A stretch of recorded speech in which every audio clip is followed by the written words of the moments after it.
NIL Now with Lauren Sisler and Kevin Jones. If you want to learn more about name, image, and likeness, you need to go to The Source. The NIL Now podcast from Headline Studio and Reddit highlights the biggest storylines with comments from key guests in the college and high school NIL space. NIL is not a cherry on top. It needs to be thought about as a part of these young men and women's future to, further their careers. You should be able to leave college with something. Subscribe to NIL Now on Apple, Spotify, Google, or wherever you listen to podcasts.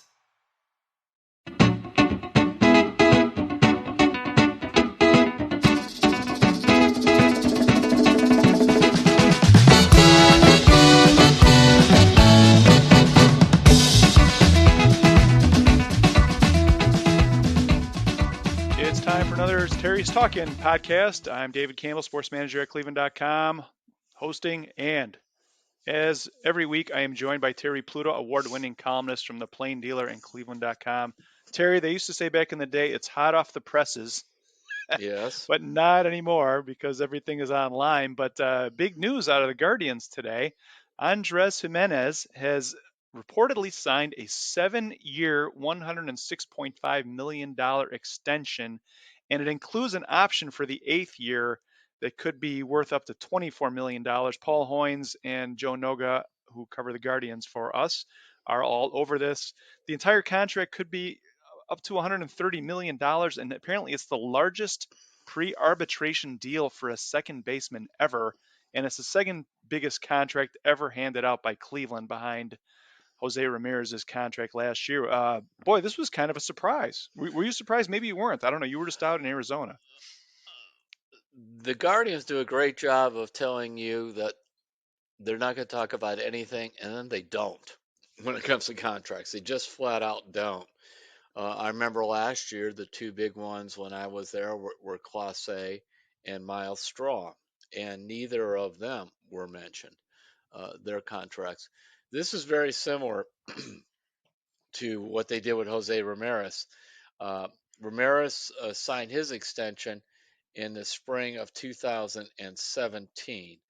At that point, Ramirez had first came to the big leagues actually late in the 2013 season, just played a little bit, and then 2014, he bounced between Columbus and Cleveland. Same thing in 2015. So it was in 2016 he batted 312 with, by the way, 11 homers. So they still didn't really know what they had. They knew they had a pretty good hitter, but 11 homers. And then he signed, I forgot what it was, 6 years or something like that. Well, it's similar to Gimenez. In fact, if you look at Gimenez's stats for this past season and Jose's in 2016, they're somewhat similar. And that's a really cool thing too. So I don't know if he's going to end up being another Ramirez, but the odds of him being a pretty good player, I think, are I'd have given it to him, I guess, is the bottom line on my mind.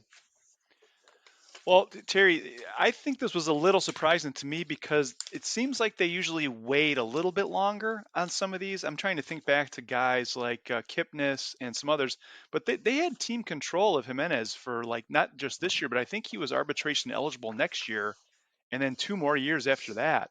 So this is typical Guardians move, right? They're trying to get out in front of the market, and sure, it's good for the player because they can lock into a good payday, and they might be taking a little bit of a hit money wise, but it's great security. And the Guardians get out in front of the market, and this just speaks volumes to how much they believe in Gimenez as the future at that position, doesn't it? I mean, or elsewhere, I guess. practical thing. You're saying you're Andres Gimenez. You're from Venezuela, and you're sitting there. You can't be a free agent for, I think it's 5 more years, something like that. That's a long time. 2027, yep. Yep. So you say, we'll give you $100 million. That's $100 million, and we believe in you. And you can even tell him he's very similar to what we did with Jose Ramirez at the same stage of his career. In 2022, Jimenez broke through at the age of 23. And in 2016, Jose broke through at the age of 23? 23. Yeah, Ah, it's the there you go. same thing. Jose batted 312 that year. Jimenez last year hit 297. Jose's OPS was 825. Jimenez 837. Jose hit 11 homers with 76 RBIs, and Jimenez had 17 homers and 16 RBIs, 69 RBIs. Basically, the numbers are the same. And at that point, Really if you interesting, Terry. Yeah. remember, Jose was playing all over the diamond. He played some second base. He played some shortstop. He even played a little outfield. So that was early in their career. And there are some people I know that told me last year when Jimenez started to hit some home runs that they said, because there was a baseball person that tipped me off about the parallels between the two. He said, now you have to be a little careful with that because you're talking about one guy's on a Hall of Fame trajectory, and not to say another. But what if this guy turns into a 20 to 25 homer guy with 80 RBIs and plays a Gold Glove second base? That's one thing. Jimenez is better defensively than Jose was at any of those positions. I mean, the one thing we need Jimenez to do, by the way, I forgot about this looking at his stats. He got hit by pitches 25 times. He led the American League getting hit by pitches. He would stand in there. Those sliders would come right in at his kneecap, and he would get hit.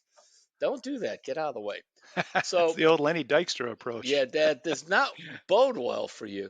I mean, he stole 20 bases, was caught 3 times, and Jose stole 22. I mean, the numbers are shockingly similar. Great stuff, Terry. So I want to ask you, you know how this contract stuff works, Terry. None of it happens in a vacuum. And money that goes to one player is money that doesn't go to another. Mm-hmm. What does this mean for Ahmed Rosario's future with the team? And Paul Hoynes has been reporting that they've been trying to work out something with him as well. He's a restricted free agent after this season. He's making, I think, $7.8 million. He's 27 years old. Has given the Guardians great hustle, great leadership in the locker room. Played a good shortstop, despite being yanked around between shortstop and the outfield early in his time in Cleveland. Does No, this not affect early in that? his time. Not early. A year ago, he opened Yeah, in left field. that is true. I mean, It seems like this much longer guy, ago. yeah. In fact, when I talked to Chris Antonetti, because we talked for a long time for the profile I did with him and others, that they love Rosario. I don't think there's a big parallel in terms of how this impacts it because they would probably only sign him to maybe like a 3-year extension or something like that. I'm talking about Rosario.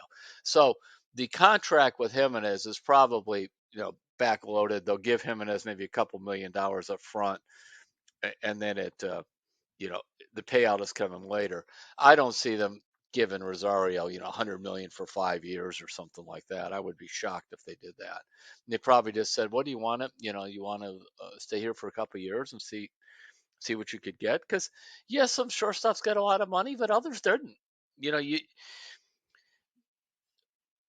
Rosario reminds me of he's like a higher model of Rajay Davis, and by that I mean you look at the stats, and analytics people don't like Rosario.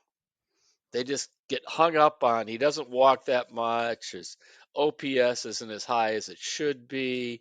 They don't see him play. They would say the same thing about Rajay Davis. And then when he's on your team, the players, the manager, goes, "We love this guy. He goes through a wall. He's there every day. He's talking to the younger players." Then the analytics guys come back and go, "What do you mean you love the guy? He walked 25 times and struck out 111 times. You can find guys that could do that. His OPS 715. It's okay, but it's not great. It's like give it a rest. He's a ball player, and so then you sit down and there has to be a way of saying that gently to his people. I'm talking about Rosario's agents that look, we value him probably more than other teams. So, you could go out there, and granted, it takes only one team to give you the money, but here in New York, he was not happy the last few years because he was viewed as a top prospect who didn't pan out.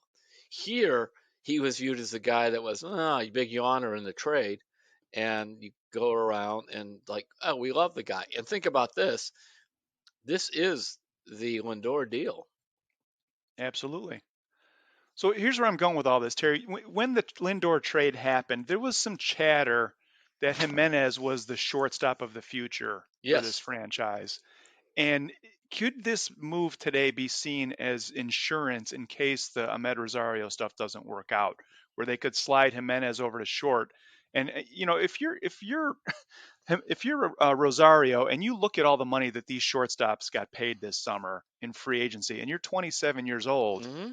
like a 2-year deal from Cleveland versus a 4-year deal from, that would take you into your early 30s at much more, like he might not be here next year. And do you think this contract could be insurance for the Guardians? All right, if we need to make this move, we get a great shortstop, young shortstop, and the money they're paying Jimenez is a great deal for a shortstop, like a good MLB shortstop who's young. I don't know. I'm just trying to think how the pieces might fit here, and if you think that there's any insurance potential No, in that, or David, is he they going to stay think, at second base? yeah, because he's a Gold Glove winner. They thought he's a good shortstop. They think he's just an exceptional second baseman, and they have shortstops on top of shortstops. Yeah, they got Arias, who played very well all spring. They have Rocchio, by the way, that's Roberta's new Quan guy is Rocchio. Remember, she does now. He's a top 10 prospect in the system. She doesn't know that. She just goes to games and picks guys, and so. But I can see why. He moves. He's just so fluid and plays with a lot of vigor. So you've got those two, and you've got Angel Martinez, and they got all these shortstops. They figure between that group, um, they'll find one. And if you need to go play him in as a short, you can do it. But that's not in the plans. You're correct. I mean, there's a lot of money that went to shortstops, but I'm just telling you, it's a very. I talked to some people from other teams. They're just like they yawn about Rosario. They just do. And I So think you're right, Terry. I think he likes it in Cleveland, and he yeah. he likes the way he's appreciated, and Hmm. and the way that the culture of the organization, and he's spreading the word that this is a good place to play. So Yeah, I it mean wouldn't either way. It wouldn't surprise me if he stayed and they're or went. still I got to be talking him honest. up this spring. I always kind of pay attention on that. So I mean, he is remarkably consistent in what he's really done. And you could go even to his last year with the Mets, where they played 162 games. So his last year with the Mets, that would have been 2019. He batted 27. Excuse me. Yeah, his last year with the Mets, he batted 287, and then in Cleveland, the 2 years, 282 and 283. His OPS 755, 730, 715. I mean, you just could write it in 15 homers, 11 homers, 11 homers. You could just write it down. He doesn't walk, and he strikes out about 120 times. And those people don't like that. He steals 19, 18, 19 bases. I mean, you just know what he's. Francona loves that too. I just put him down there, and you know he wants to lead the American League in infield hits. And he'll be right there again this year with that. So, Yeah. all right, Terry. The other big news that came out of Guardians camp this weekend was, boy, the pitching rotation seemed like it was all set going into the season this week, and then Tristan McKenzie tweaks his arm. He's going to be out up to 8 weeks with a strained teres major muscle in his right shoulder. He was pitching against the Reds on Sunday. He was going to pitch Friday against the Mariners in the second game of the season, and now he can't. Guardians made some moves today. They have added Hunter Gaddis to the rotation. He's going to start that game Friday, and Xavier Curry has taken Gaddis' spot in the bullpen. So they added Curry to the roster and moved Gaddis into the starting rotation. How concerned are you about the Guardians being without Tristan McKenzie for potentially up to 2 months, or not that big of a deal? What do you think? I think it's a big deal. Uh, Not only the Guardians, but most teams fall into the turn that frown upside down most of the time when they give you these um, timetables on arm injuries where there's not surgery involved. I recall that they thought Bieber was going to be out like 4 to 6 weeks. It was 3 months. And their Savali, they were always wrong in how long they thought he was going to be out with his variety of injuries, because these guys with their arms, they're cautious in bringing him back. And secondly, you don't know; it's a muscle in the back of his shoulder, and also McKenzie does have a history of some arm problems, so they're going to be very, very, I think, guarded with him. So then you take him out. He was a guy that made every start last year, and you turn around and you then say, "Oh, Savali." I mean, I was there at the game. He got hit in the foot with the line drive. I mean, he said he's fine, but it's like stuff's always going on with that guy. And then Plesac, I just don't trust him as anything more than a fifth starter slash bullpen guy. Uh, they're some of their best pitchers in the farm system are not quite ready to bring up. That's being Gavin Williams, Tanner Bibby, and I mean, until Espino's out for something or other, I forgot what his problem is too. So you're into this kind of second category of prospects. As you mentioned, Curry made the team. Now, the other guy in spring training, along with Tim Herron, when I was talking to pitching coach Carl Willis, the other guy that Carl told me that was coming on like crazy, nobody was talking about, because I said, who are the two guys that you like in camp here that nobody's talking about? He said Herron, and the other he said was Hunter Gaddis. And he said, boy, we asked a lot of that guy last year. Remember, Gaddis had a game where he gave up 5 homers and just had he said we really kind of rushed him up, and that he goes, he's coming around, he's got a really good arm, and we like him, but we'll Yeah, see real how the quick, rest of Terry. this goes. Gaddis last year 0-2 with an 18.41 in his 2 starts.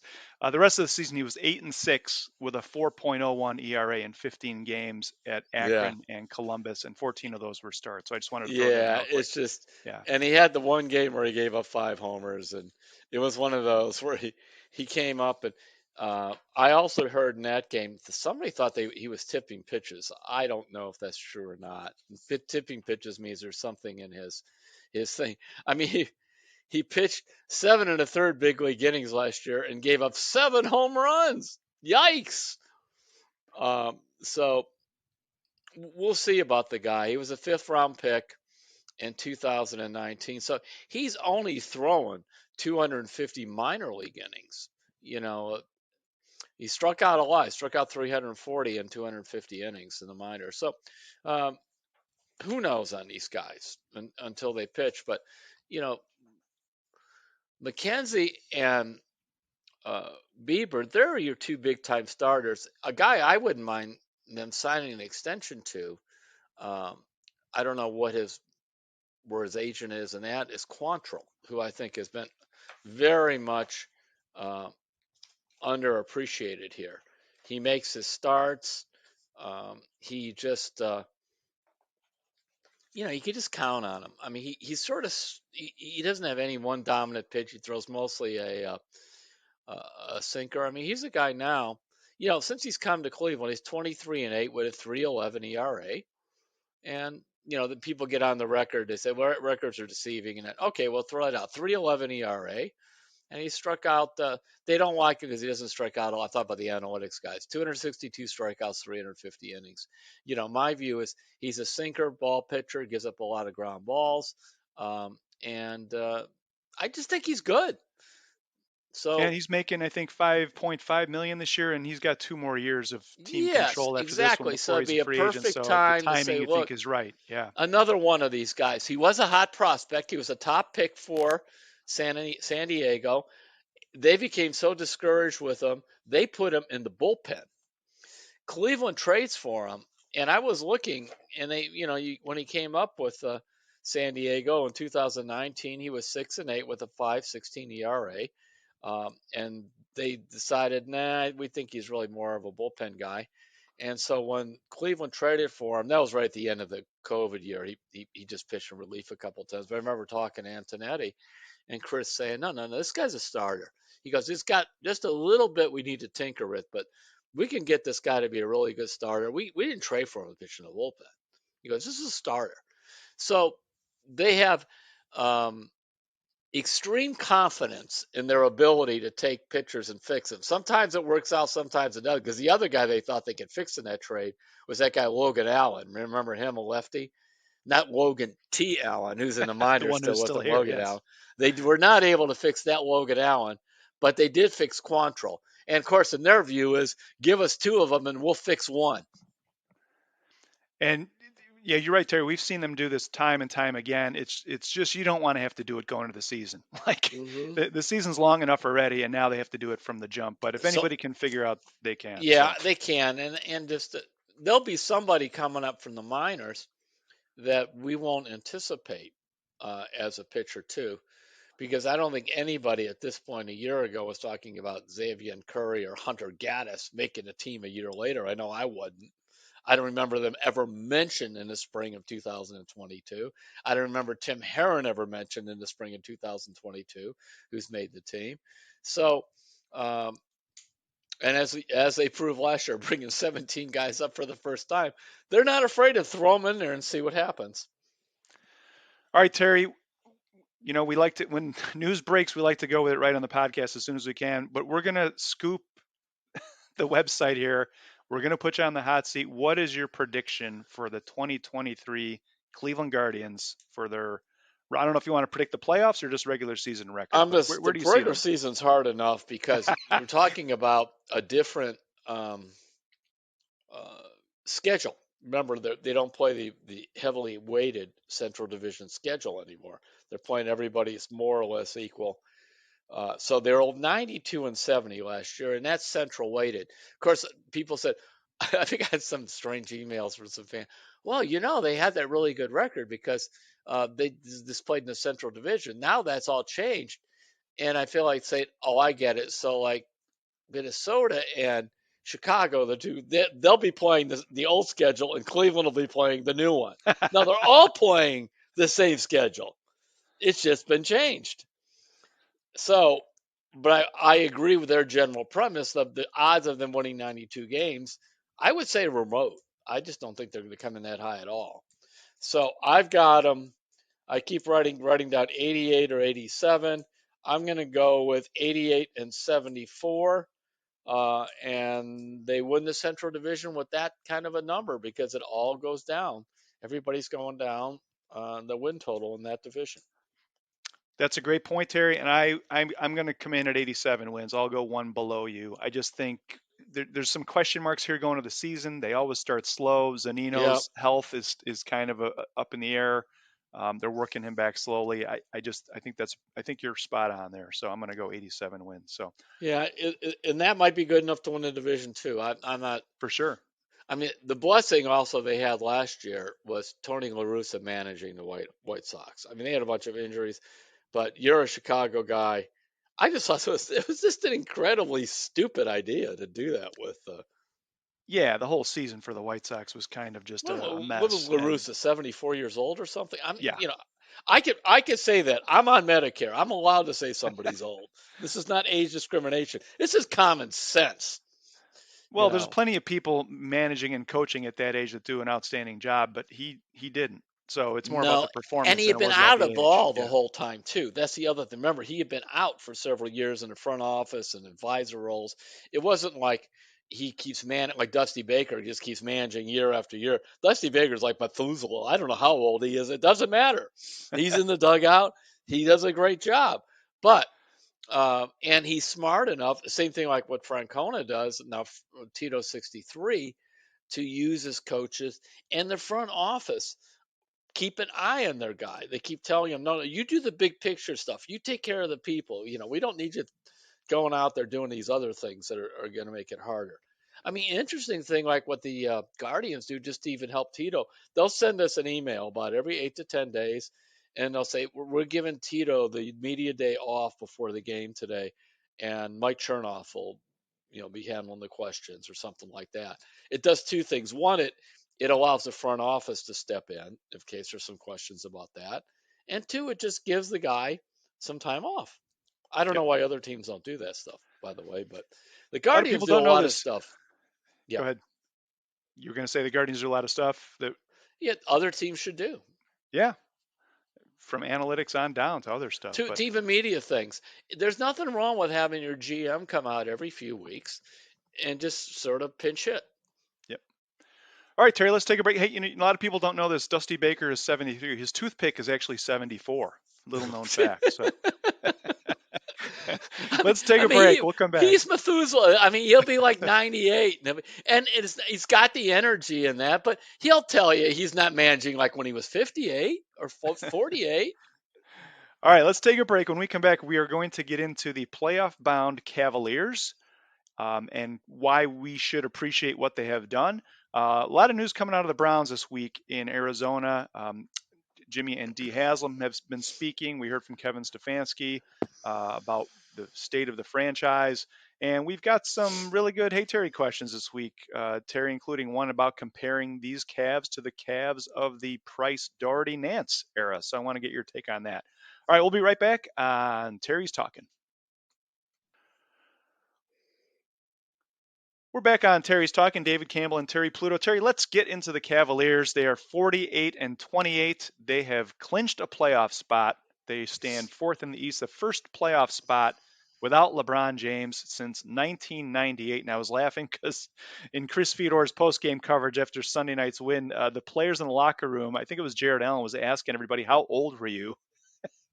In the last time the Cavs made the playoffs without LeBron in 98, and some of the guys weren't born. Some of them were, I think, 2 years old, just to show you how long it was. But I thought you had a wonderful column about fans should appreciate how hard it was to do what the Cavs have done. And I know you tied it into the game against Houston on Sunday night. Why don't you talk about that for a minute?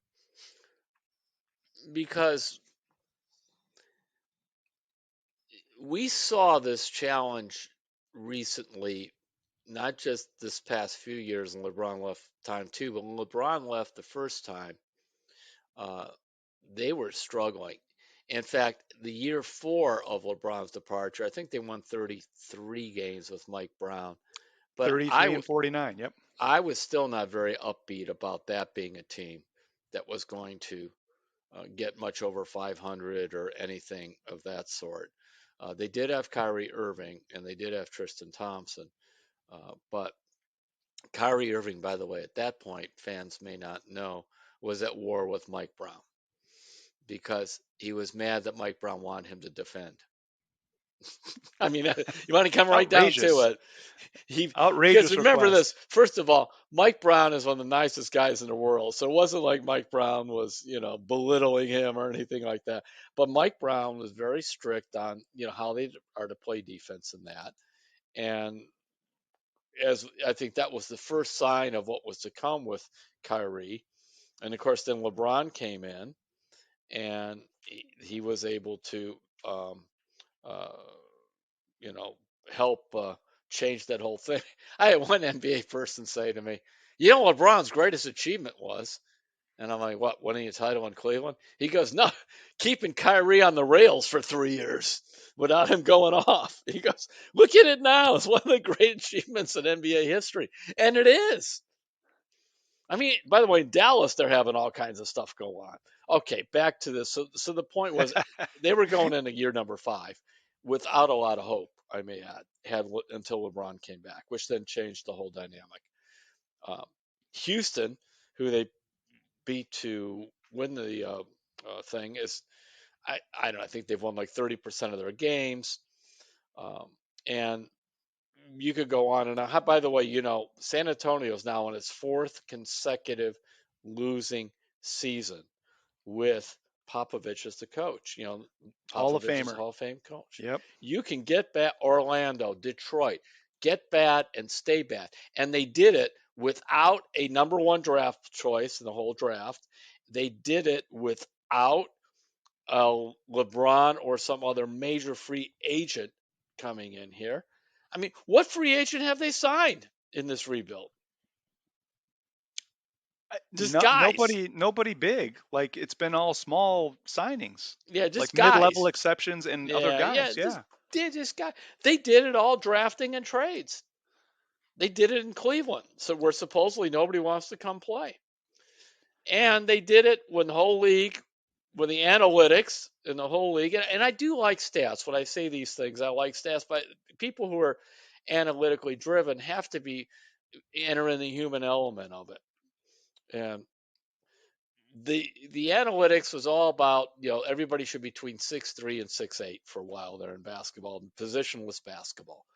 Well, the Cavs looked at that and realized that, yes, that's wonderful if you have a bunch of guys that are like LeBron James and Paul George and that.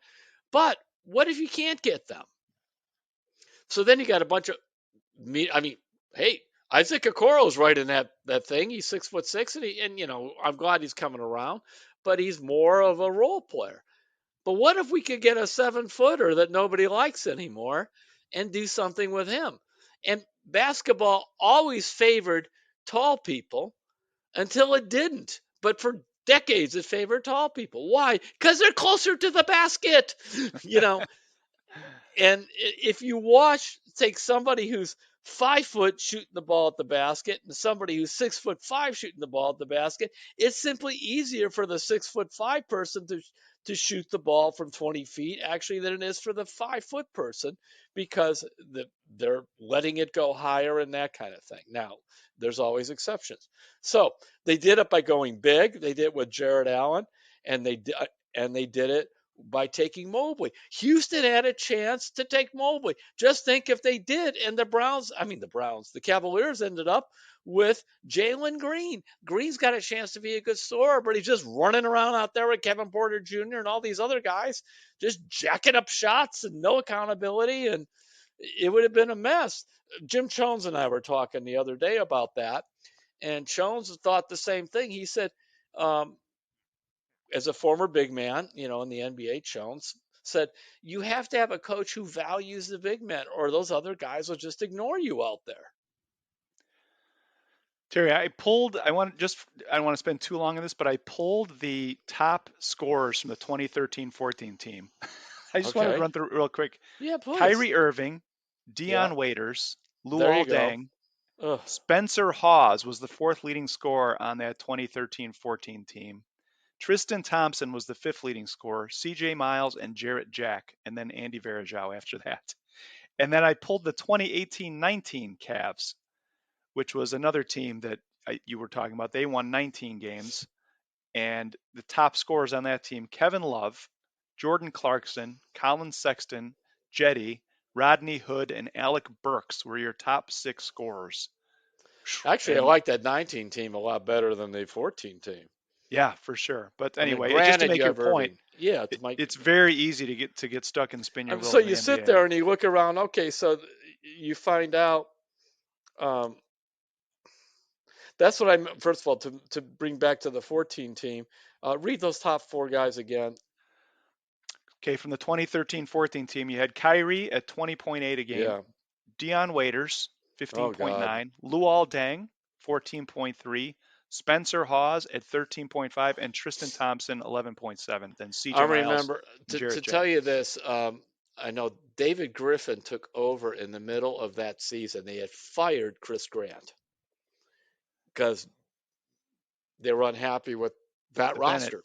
Yeah, that you're talking about right there. Yeah. So I recall that David Griffin was telling me, he goes, I got to figure out how to at least get us up over 500 here. I mean, nobody knew LeBron. You always was hoping LeBron would come back, but, nobody knew. So he had traded for Steve Hawes and, as you said, the Jarrett Jack, guys like that. They were just bringing guys in, hoping somehow to win as many games as you lose. With no thought of, I'm not talking about winning a title, no thought of putting together a team like we're watching now in Cleveland that has a chance to win 50 games and do it for the next several years. It's hard to do this because, as they will tell you, no big-time free agent is going to come here. LeBron is just an exception to like everything in basketball history, just about. And you know, the problem is if you keep losing 18 or winning only 18 games, even if you're drafting in the top of the draft, like that draft of the moment with that Mobley was in, Cade Cunningham went number 1, Jalen Green went number 2, Mobley went 3. I mean, there you are. Even if you look at the draft where a gutsy pick really was Darius Garland, and you look at that was the Williamson went number 1. They knew he was talented, but everybody was worried about him getting heavy and getting hurt. The weird thing was Morant was number 2, where there were no bad stories about him coming out of school at all. And now you go like, what is with this kid? He's dynamic player, but my goodness, that stuff was crazy. And then you went into like DeAndre Hunter and I forgot who else. Um, they nailed those draft picks at 3 and 5. You could say, well, it fell to them, but it was not a given. Not a given at all that those guys are going to be good. Yeah, and you're right, Terry. They deserve credit for not messing that up, and they played it all right. So, hey, I want to move along. We're running a little short on time, but I did want to ask you. So the Cavs are a game and a half behind the Sixers for third place in the East right now. If the Cavs finish third right now, and the way things are trending, they would play the Nets. If they finish fourth, they would play the Knicks. Is it worth the Cavs trying to go for that number 3 spot? And they say they want to, but from a matchup perspective, do you think it's better for them to face the Knicks or the Nets in the first round of the playoffs? They'll be a pain in the butt either way. Both of those teams. I give Vaughn credit, who took over New Jersey. From that mess with Durant and Irving and how he's had those guys hanging. He's got a bunch of tough role players, as we saw when those 2 games when the Cavs played them. I mean, the Nets are probably a lesser team than the Knicks, but they are hard to play. So I guess the answer is it doesn't matter to me. Either way, it's going to be difficult. I would like to see them go for that number 3 spot and try and play the Nets. I'll tell you why, Terry. I think when the trades happened, it took a lot of air out of their sails, and they've lost 6 of their last 7. Yeah, I didn't realize that. And you talk a lot about who on the other team keeps you up at night. Yeah. Other than Bridges, like I don't know that there's anybody in that team that's an offensive threat that keeps you up at night. And you've been in New York in Madison Square Garden, Terry. People there are crazy for the Knicks, and there's something about that MSG crowd that when it gets behind the Knicks, weird stuff happens sometimes. I think it'd be a tougher place for the Cavs to try and play. So that's just my initial thought. I'm having an old man's moment. He's basically the Knicks' best player. He's a left-handed shooter. He's about 6'8". Oh, Randall. Randall, yes. Yep. I've always liked Randall. Randall actually has low post moves, that kind of thing. Barrett's turned out to be a better player than he thought he would. I didn't like him coming out of school. I mean, you're correct. The Knicks are a tougher matchup, but I guess I'm just saying don't discount the Nets. I know they've been struggling of late, so we'll see. But either way, I'm just really glad we're talking about this. It's so cool to see what has happened in Cleveland. Sellouts, fun times at the arena every night. It's been a memorable one. And remember, this is a league where, like John Morant, what was that? Or Irving. This is a league where guys demand to be traded in the middle of the season. Or like, well, if Irving wants to be traded, I want to be traded too. You have all that kind of. Or you have guys, I'm just gonna go home. They have guys sometimes just go home, or teams tell the guy, go home. By the way, I don't want to beat it to death because of what he accomplished in Cleveland, but if you look at the numbers of Kevin Love in Miami, it's more or less what we saw here. He's really been struggling. That is another move where the Cavs were probably correct as a tough one, but he's had trouble. His shot, there's something wrong with it. It's a line. He's always had kind of a line drive, but it's really a flat-footed liner. And I was reading some stuff too out of Miami, and they're discouraged by that pickup. Yeah, 15 games down there and 7.6 points per game, and he's shooting 38.8 from the field, Terry, and 29.6 on 3-pointers. So not what he wants, but yeah, it's just like he just went. Now, whether there's a hidden injury in there, I don't know, but I don't think there's any reason. People thought that suddenly he was going to click a switch and go back to being the guy he was a year ago. Now, when you look back at it, the anomaly was how Kevin Love played last season, because the other couple of years before that were injury riddled, and then the injuries came back again this year. All right, Terry. Well, the Cavs are playing tonight in Atlanta at 7:30. Chris Fedor will be there covering that for cleveland.com and the Plain Dealer. Then the Cavs are back home against the Knicks on Friday, and they are home Sunday against the Pacers at 8 o'clock. And then next week, I love this idea. I know we've talked about it. The back-to-back road back-to-back in Orlando, Tuesday and Thursday, both games in Orlando at 7 o'clock next week. So I think that's one of the best ideas they ever had, was back-to-back in the same city. So, all right, Terry, let's get into the Browns here. A lot of news coming out of the NFL owners' meetings this week in Phoenix. Mary Kay Cabot, our colleague who covers the team, is out there, and Jimmy Haslam and Dee Haslam were speaking to reporters, and they were asked, should this year be playoffs or bust? Well, I guess the word was, is there an ultimatum this season on Andrew Berry and Kevin Stefanski in the eyes of the Haslams in terms of make the playoffs or else? Do you think it should be make the playoffs or else for this front office and coaching staff? Well, I divide the two up. By that, I mean, let's see how the group of players that Andrew Berry brings in with this last free agency thing, let's see how they play. If they play pretty well, then I'm not interested in dumping general managers, because David, you and I had a little discussion about this other day. When they change general managers, what does the new GM automatically do? Remake the roster. Yep, dumps a whole bunch of the players, because figures, well, if they fired that guy, they must not have liked the roster. Clearly, there's some to be, because usually there's a problem if the GM is fired. Secondly, I think this is a verdict on coaching, what we're going to see, because Kevin Stefanski is supposed to be the quarterback coach. And to Kevin's credit, when you look at from Case Keenum back in Minnesota to Baker Mayfield early on here to Jacoby Brissett, he's had far more hits than misses when working with quarterbacks.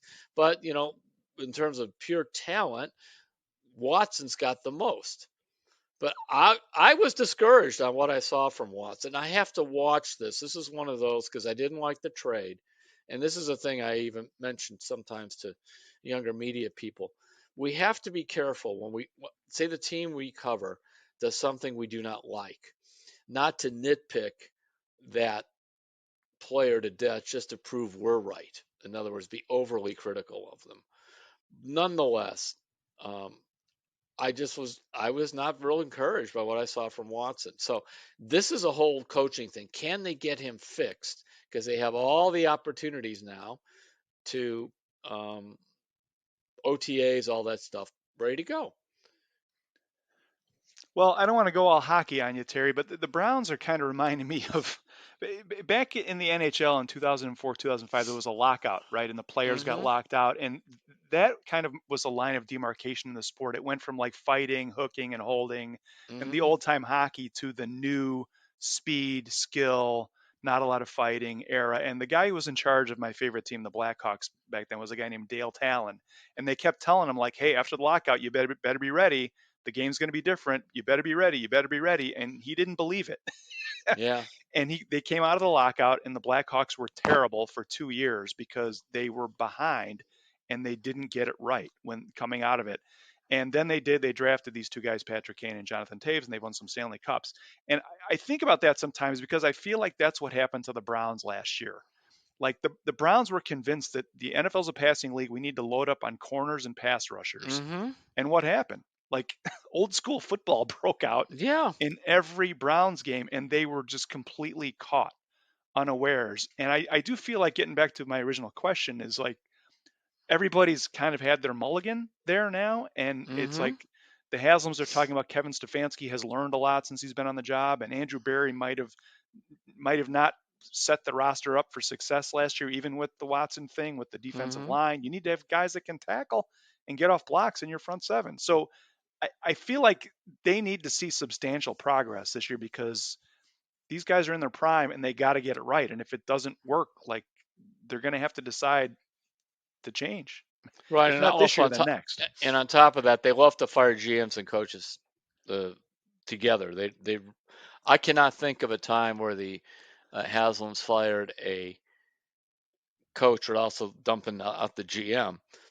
They did keep Joe Banner around long enough to hire Mike Patton, but then they fired Joe Banner right after that, which is one of the more bizarre moves they've made over the years.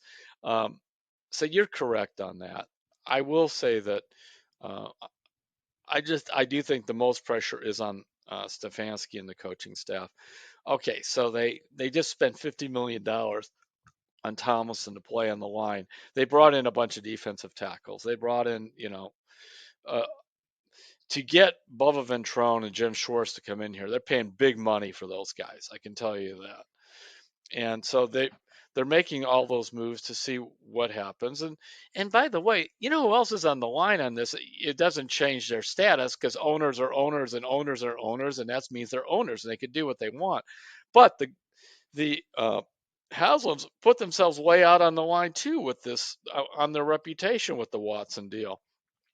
Because if this thing fails, they look really, really.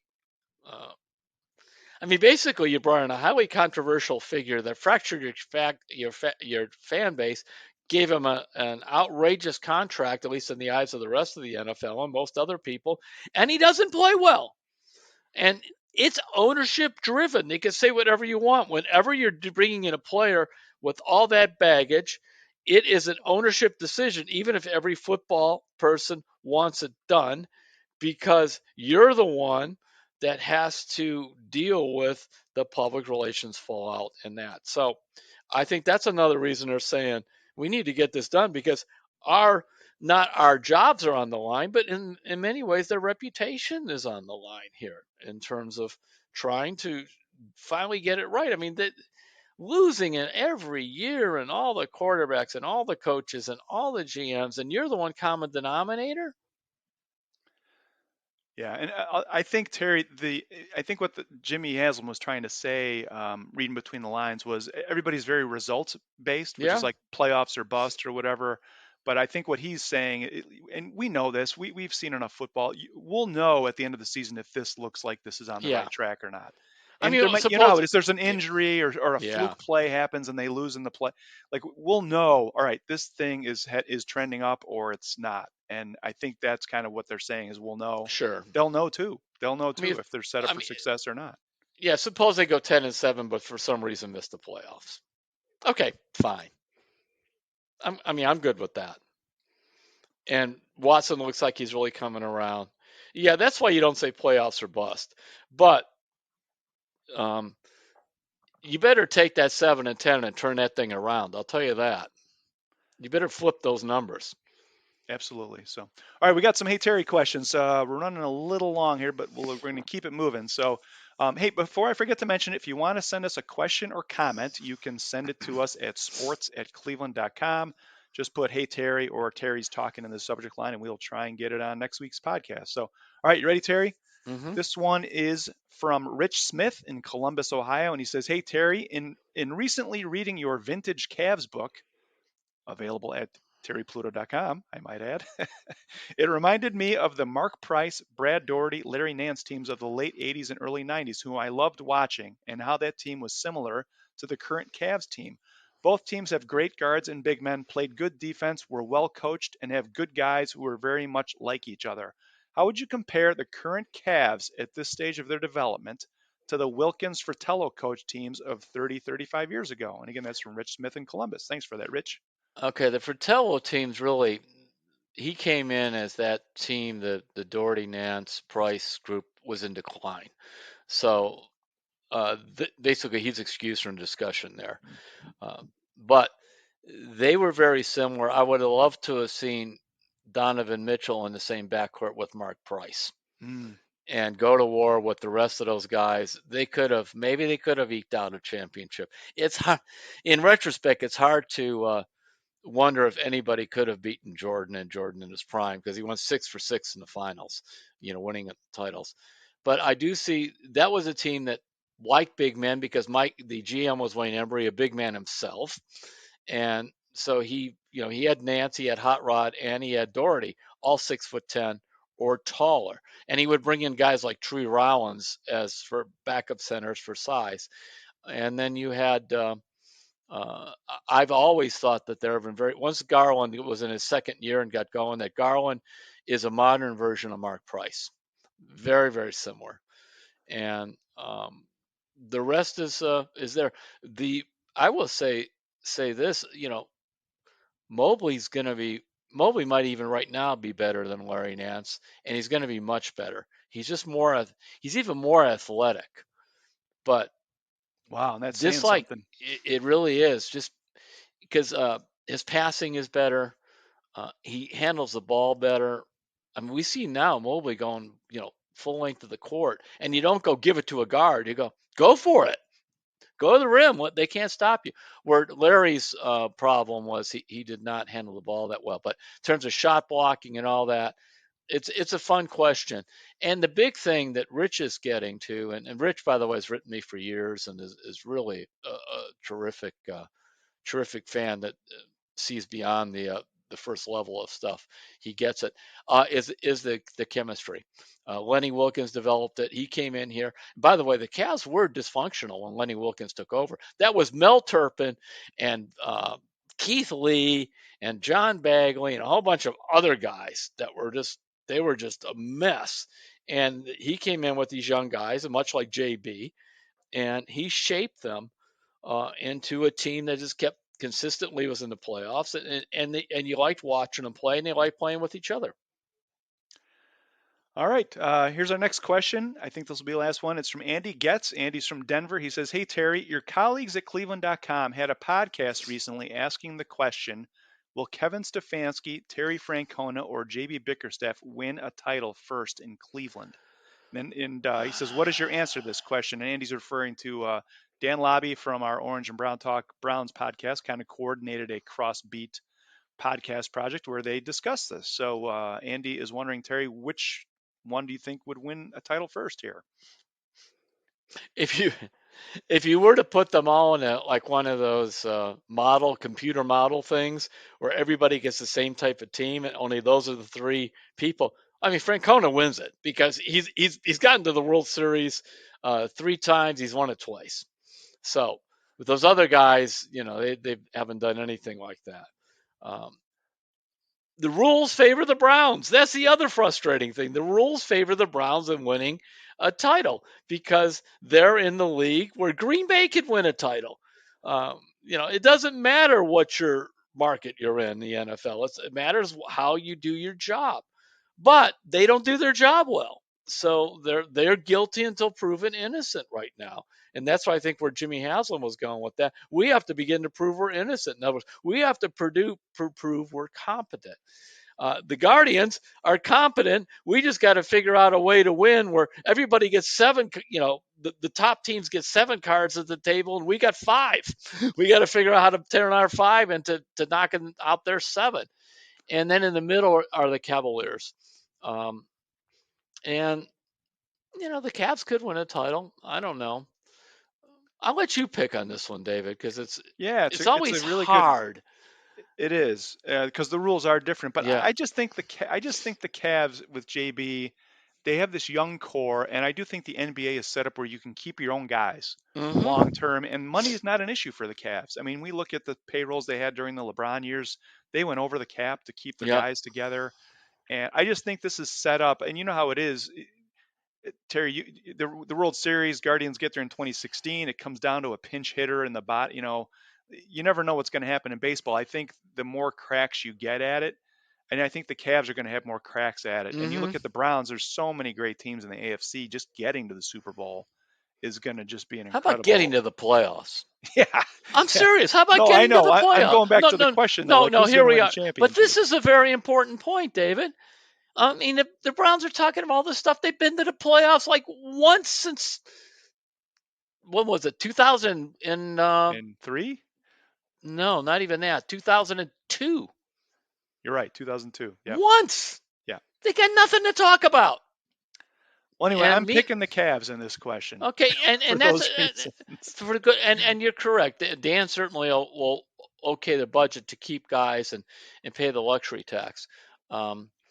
So that allows them to have that advantage, and it's just harder for the Guardians. That's why you go back and you look at what happened in 2016, where you're up 3-1 on the Cubs, and you don't finish the deal. That really haunts the Dolans in this franchise. I think it would have changed the narrative about him as an owner, and it would have. I'm not saying just allowed them to have a super budget, but I just think it changed. It was very costly to them in the long term. So it's a good question, but I'll tell you one thing: in big games, I know which of those three coaches I want. He's the guy that says he only has 2 pairs of jeans and his favorite place to eat in Cleveland is the ballpark. That's right. You And really do need to if you haven't checked out Terry's column on Terry Francona it for the was last couple of days, hilarious. go check it out. It's a inside look at what makes him tick, and Yeah, it's vintage Tito. So it is, and it's so genuine. See, that's why he doesn't have a pretentious bone in his body. Everything, he is the working class guy. I mean, he's a guy in the off season.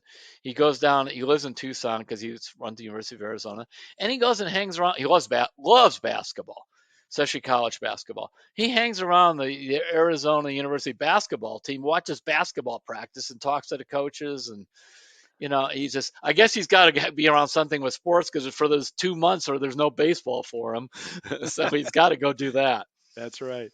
All right, Terry. Again, if you want to send us questions, hit us at sports@cleveland.com. You can also find Terry on Facebook, and he'll bring the question to the pod here, and we'll get into it. So, do you have any? Well, 2 things. Do you have any appearances coming up, and also do you have a book recommendation for this week before we wrap up? There's no book and no appearances, so we're gonna let them. Actually, things are like on hold. I think till June or so, because I didn't. I try not to schedule anything in the spring when I know the Cavs are going to make the playoffs, because I don't want to run into anything like that. So there you go. All right. I will have a book next week. Sounds good. I'll try and bring something too, and we'll kind of trade ideas. So, all right, everybody, enjoy the start of baseball season. March is awful in Cleveland. It's cloudy and rains every day, and it's 37 degrees endlessly. And baseball's here, so that means good weather's on the way.